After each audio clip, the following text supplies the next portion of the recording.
aproveitar deste momento para que realmente seja muito bom para todos nós. É o Evangelho no lar. Aqui é o nosso lar também.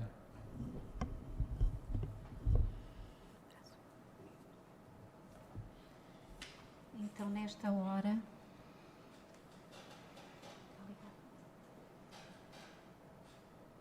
hora temos que agradecer ao nosso Pai do céu, fonte de luz e de amor,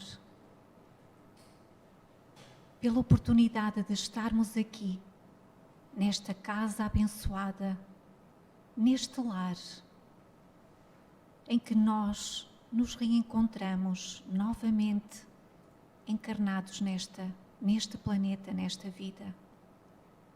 Vamos lhe agradecer porque somos verdadeiramente uma família, ou porque estamos à procura de ser uma verdadeira família. Nesta hora, Pai querido, o nosso profundo agradecimento por esta oportunidade, pelo lar que nos acolhe, por estarmos todos unidos a Ti, pelo Mestre Jesus que enviaste até este planeta e que nos trouxe ensinamentos maravilhosos, ensinamentos de luz, orientações preciosas para a nossa evolução, para a nossa caminhada evolutiva. Pedimos-te então, Pai de amor, Pai de luz, pedimos-te a Ti, Jesus amado, e a todos os mentores espirituais, para que nos possam abençoar nesta hora, trazendo-nos as vibrações de luz, para que assim nós possamos estar em sintonia convosco, aprendendo e melhorando. Fica conosco, Jesus, nesta hora de Evangelho no lar. Que assim seja.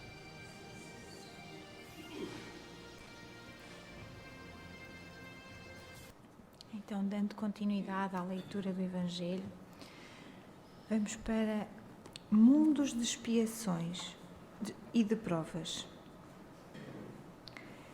Que vos direi dos mundos de expiações que já não saibais? Pois basta observeis o em que habitais. A superioridade da inteligência em grande número dos seus habitantes indica que a Terra não é um mundo primitivo, destinado à encarnação dos espíritos que acabaram de sair das mãos do Criador. As qualidades inatas que eles trazem consigo constituem a prova de que já viveram e realizaram certo progresso.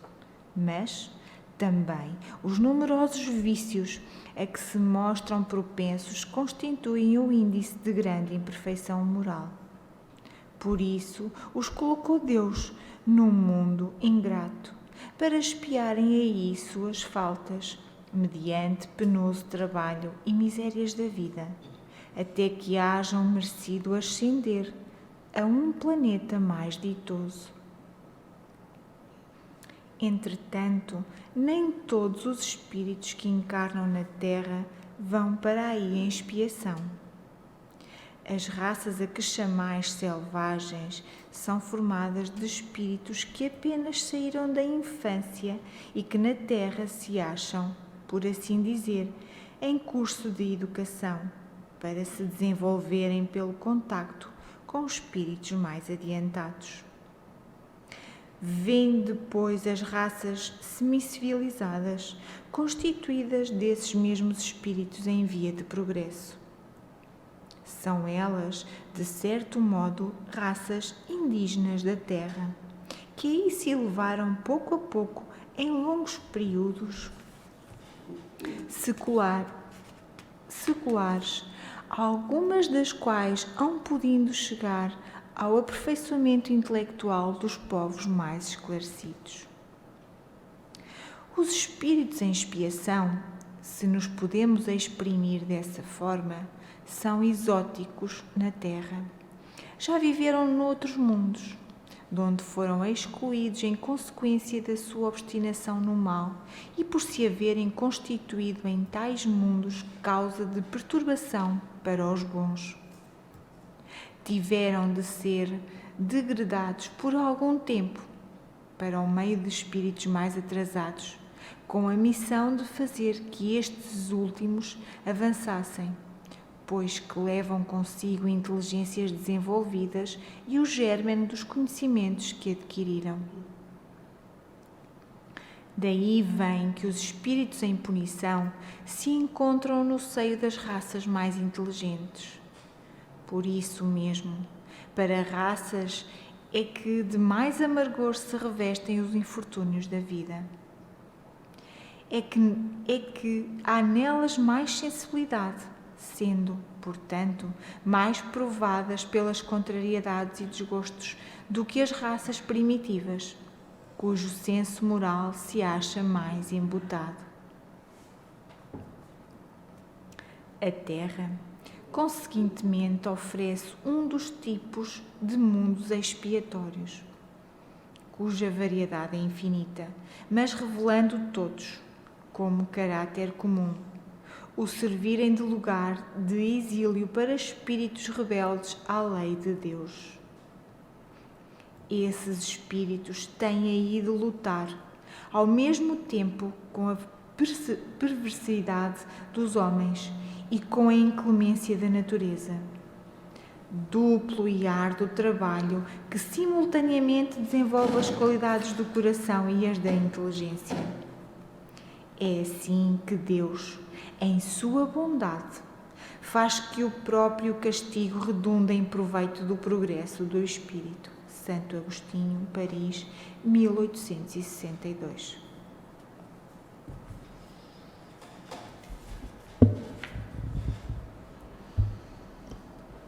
Então nós estamos reencarnados em que espécie de mundo?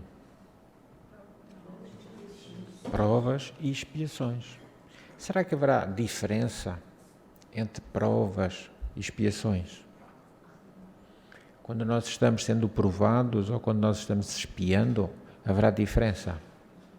O que é que vocês acham? Qual é a diferença? Então diz a nossa irmã que quando estamos em prova, somos nós que as pedimos. E isso é algo que às vezes nos faz até uma certa confusão. Mas como é que eu é que pedi as provas que estou a passar? Fomos nós. Mas eu não lembro. Ou lembramos? Às vezes até lembramos. Não digo que lembremos sempre, mas temos alturas que, olha, estou passando por isto, porque isto, aquilo e aquilo outro. A gente às vezes lembra, outras vezes não. Mas uma coisa é certa, estamos ou não sujeitos às leis de Deus? Elas falham. Elas enganam-se. A prova do outro vem bater em mim? A expiação do outro passa para mim? Não. Forçosamente são coisas que eu tenho que passar. E a expiação é quando nós não temos o discernimento de pedir as provas, somos empurrados para a expiação. E quase sempre mais dolorosas.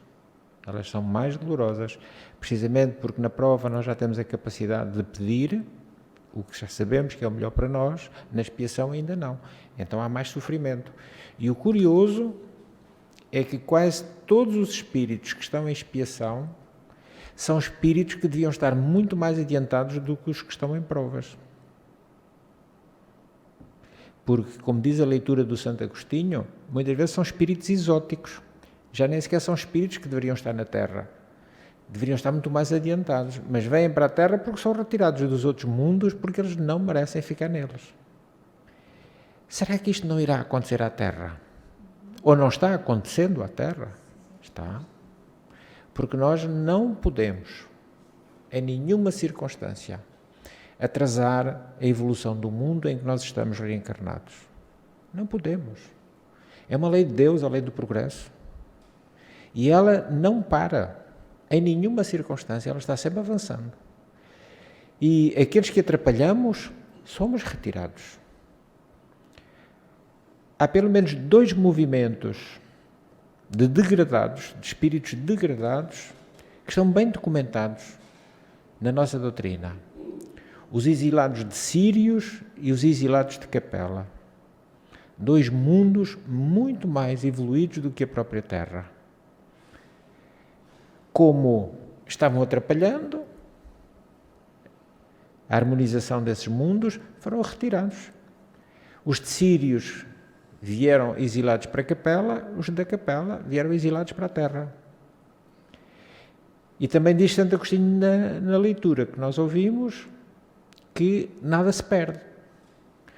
Como eles deveriam ser mais evoluídos do que nós, eles vieram para a Terra e trouxeram grandes conhecimentos. Grupos de exilados que estiveram no Alto Egito, a civilização egípcia trouxe grandes conhecimentos ou não? A civilização hebraica trouxeram grandes conhecimentos ou não? A indiana, os arianos, trouxeram ou não? Então vejam como foi útil. Se calhar não fossem estes exilados de Capela, nós se calhar não sabíamos o que era o fogo, não sabíamos o que era a roda, não desconhecíamos muita coisa, inclusivamente da própria medicina e não só, até da construção. Então foi bom. Foi bom para nós, mal para eles, não regrediram. Atenção. Isto é muito importante, porque dá a impressão que eles regrediram. Não, porque eles mantiveram-se na condição espiritual que eles tinham lá. Não andaram para trás. Andaram para trás no mundo. Mas como espíritos, eles se mantiveram no plano em que estavam.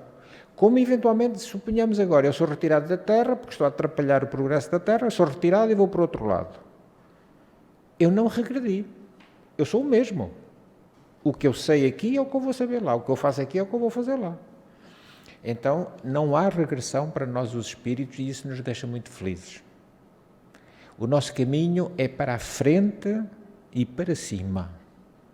Não é nem para o lado nem para baixo. É para cima. Porque quando nós pensamos em Deus, pensamos em baixo ou em cima? No alto. O reino dos céus, como dizia Jesus. E às vezes nós olhamos tanto para o reino dos céus que esquecemos que Ele está aqui. Que Ele está dentro de nós. Ele está lá, mas também está aqui, porque nós somos parte dele. Está no nosso coração. Então a Terra já foi muito primitivo. Terá sido. Temos ou não temos provas? O que é que faz a antropologia? Encontra o quê? Encontra as reminiscências do homem primitivo. Ora, se o homem era primitivo, o mundo não podia ser um mundo ditoso. Tinha que ser um mundo primitivo. A Terra já foi. Mas eu ainda vejo tanta coisa mal feita na Terra. É defeito nosso. Não é do mundo Terra. Tudo o que está mal no mundo não é da Terra. É do homem que está na Terra. Tudo o que está mal na Terra não é castigo de Deus. Não é obra de Deus. É obra daqueles que estamos reencarnados na Terra. Mas eu já não faço mal nenhum. Pois não, mas já fizemos. E a expressão do mal que fizemos ainda está em curso. Ainda não está totalmente corrigida. Porque quando estiver totalmente corrigido, o que é que acontece ao nosso mundo?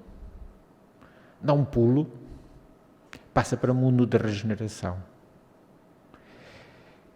Então, vamos perceber que afinal os mundos que Deus cria, têm classificação espiritual como os próprios espíritos individuais que somos nós. Mundos primitivos, mundos de expiações e provas, como lemos na leitura, mundos de regeneração, mundos ditosos e mundos divinos.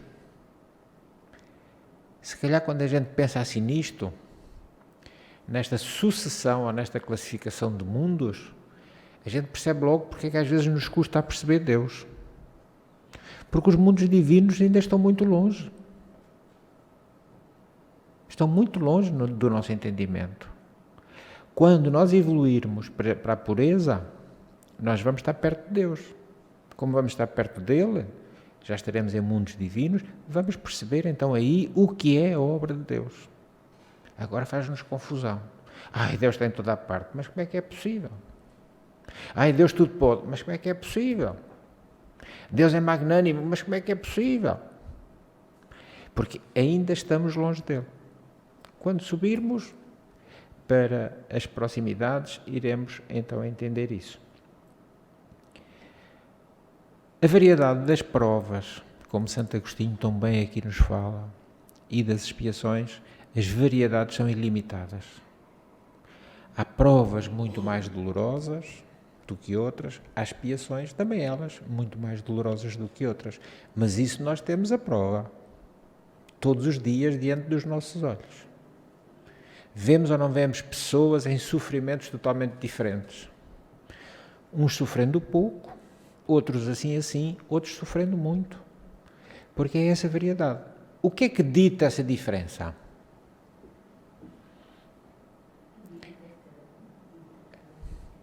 O débito, a dívida de cada um. Eu não sofro mais porque Deus gosta menos de mim. Ela não sofre nada porque Deus é muito amiga dela. Não. Ela merece estar no plano em que está, eu mereço estar no plano em que estou. A minha dívida é grande, eu tenho ainda muito sofrimento para, através dele, eu me libertar desses tais enganos do passado, onde eu, com certeza, terei feito muito mal a alguém ou ao próprio mundo. Porque isto não é só nós fazermos mal às pessoas.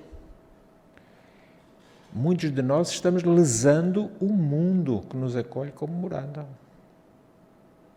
Imaginem que eu não ligo nenhuma aos cursos de água. Até, se possível, até poluo. Despejo o que não devo nos rios, faço sei lá o quê. Na próxima reencarnação é natural que eu vá reencarnar num mundo onde a água seja imprópria para beber.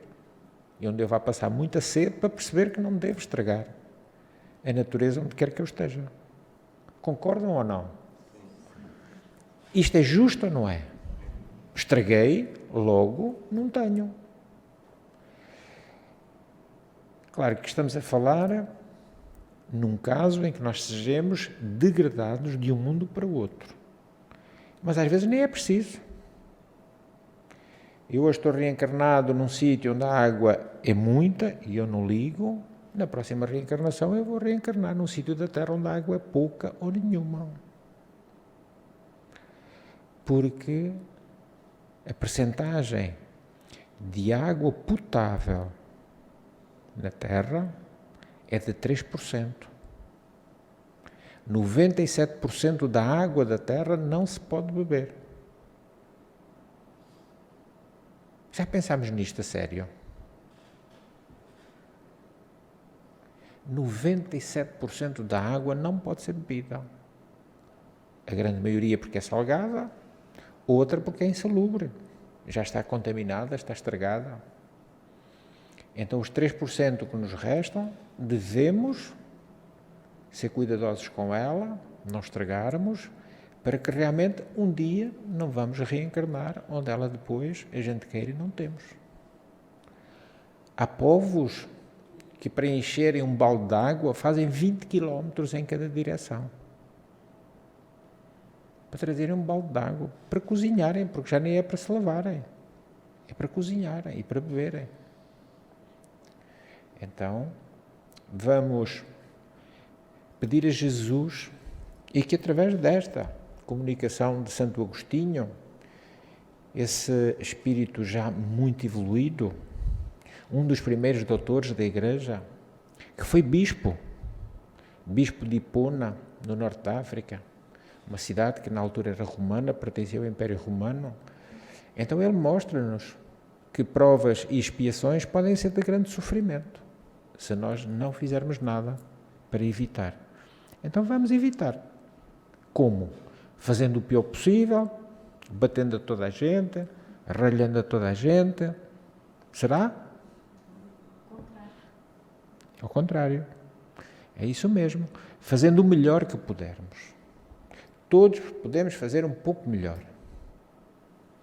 Mas eu já faço tudo certinho. Será? Quando nós ouvirmos alguém dizer assim, eu sou tão bonzinho, vocês tenham cuidado. E por que será que temos que ter cuidado?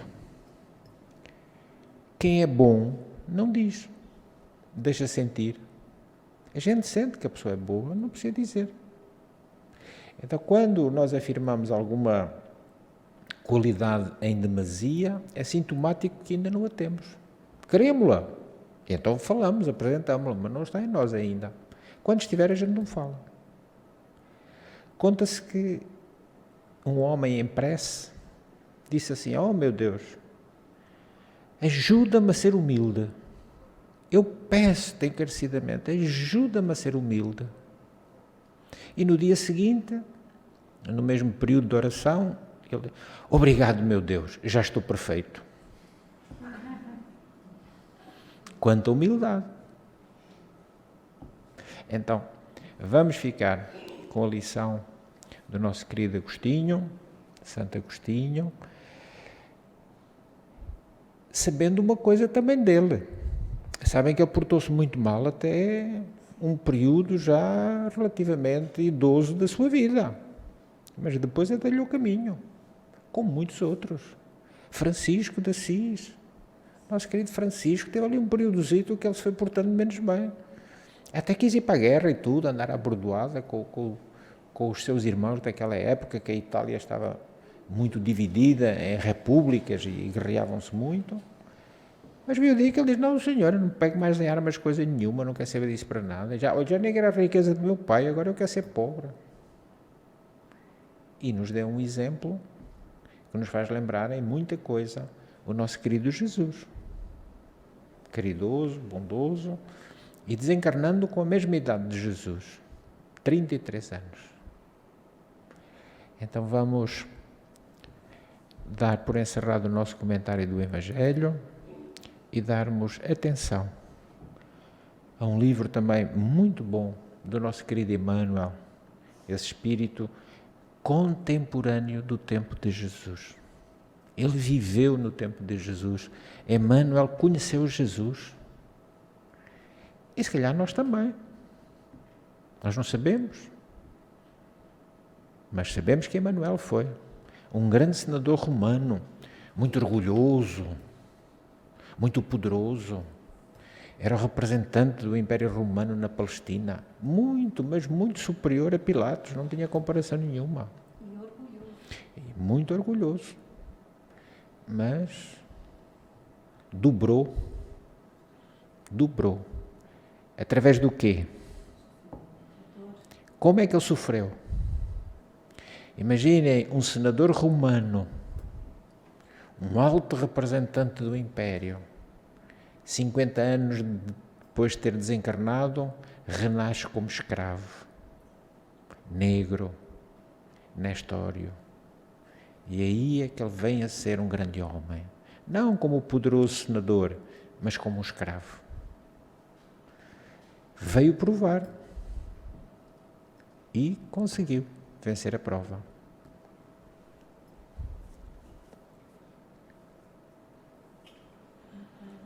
Do livro Fonte Viva, Chico Xavier, pelo Espírito Emmanuel. 109. A exemplo do Cristo. Ele bem sabia o que havia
breve comentário muito pequenino, porque nem deve ser comentado a segunda leitura após o Evangelho, mas porque nós vimos nesta leitura algo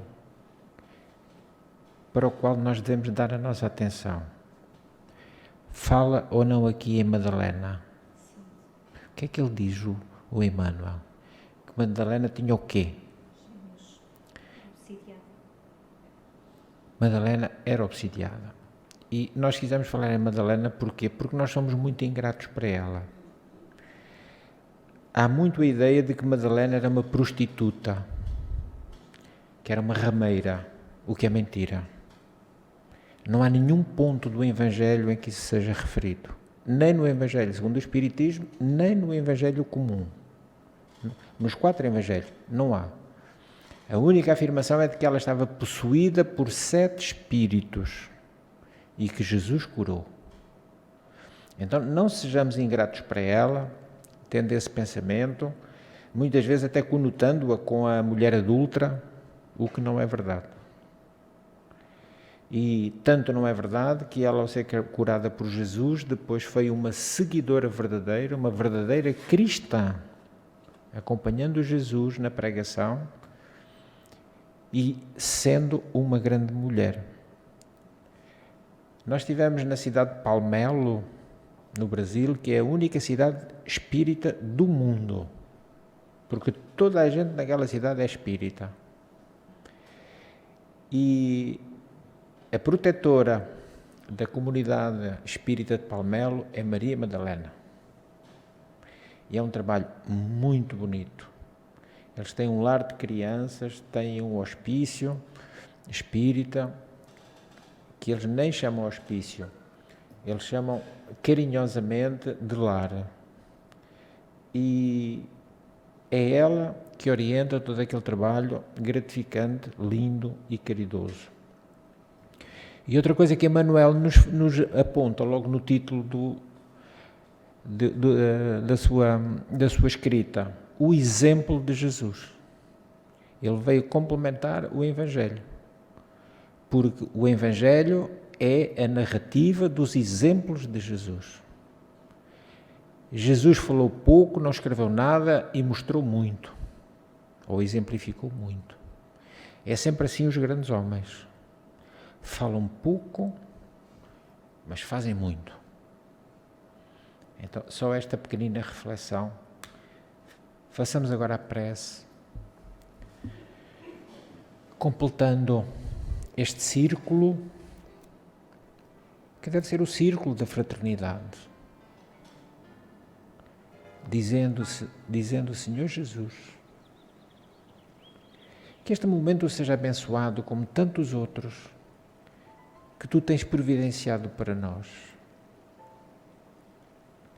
Que a Tua bênção seja sentida no mais profundo de nós mesmos e que ela não seja em vão, que não a desperdicemos, bem pelo contrário, que ela aumente em nós, que ela levede como o pão, aumentando exponencialmente, para que as nossas capacidades de amarmos e servirmos também elas se redobrem e aumentem em nós. Ajuda-nos, Senhor, através do fortalecimento deste momento, a termos melhor capacidade de olhar para aqueles que estão à nossa volta, sobretudo aqueles em provas e expiações dolorosas. Consigamos ter uma mão amiga, um ouvido que escute, uma boca que aconselhe, uma mão que afague, um olhar carinhoso. Ajuda-nos a conseguir isto, Jesus. Vivemos um período muito amargo na Terra. A amargura que nós fomos semeando ao longo de séculos e milénios e que agora se apresenta à colheita. Também aqui te rogamos, Jesus, ajuda-nos a conseguirmos fazer a nossa quota parte, nem que seja através da prece amorosa, em benefício daqueles que estão sofrendo tanto. Todos os que tiverem merecimento, Jesus, sejam aliviados nesta hora. Que o nosso coração esteja com eles, vibrando e batendo em uníssono, a fim de que o mal seja erradicado do nosso mundo, ou no mínimo, que ele seja menor. Dá discernimento às mentes perturbadas,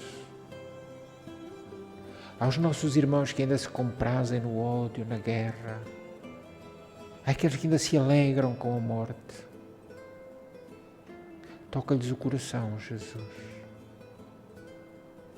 Através do Deus que eles acreditem. Toca-lhes, Mestre,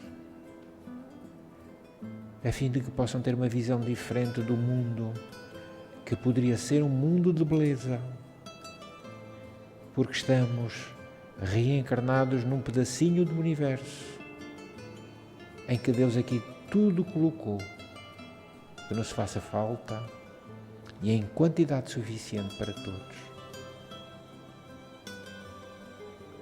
Que o Evangelho nos acompanhe, que as palavras do Evangelho ecoem nos nossos ouvidos, nos momentos de maior fraqueza, mais dúvida, que o Evangelho ecoe nos nossos ouvidos, dando-nos assim o alento que nessa altura nos seja necessária. Agradecemos-te esta hora, Mestre, e não podíamos deixar ainda de te solicitar a bênção da nossa água, desta linfa maravilhosa, sem a qual nós não podemos passar. A água que tu próprio, Mestre, tantas vezes na Palestina, tu exemplificaste o quanto ela era valiosa. Pregavas às margens dos rios, dos mares, sentado no poço, com a doce samaritana, e ali tu dissestes que darias a água da vida, e é essa que nós te pedimos nesta hora, que esta água que vamos tomar seja a água da vida, a água que verdadeiramente mata a sede, porque ela está abençoada por ti. Obrigado, Jesus. Que assim seja.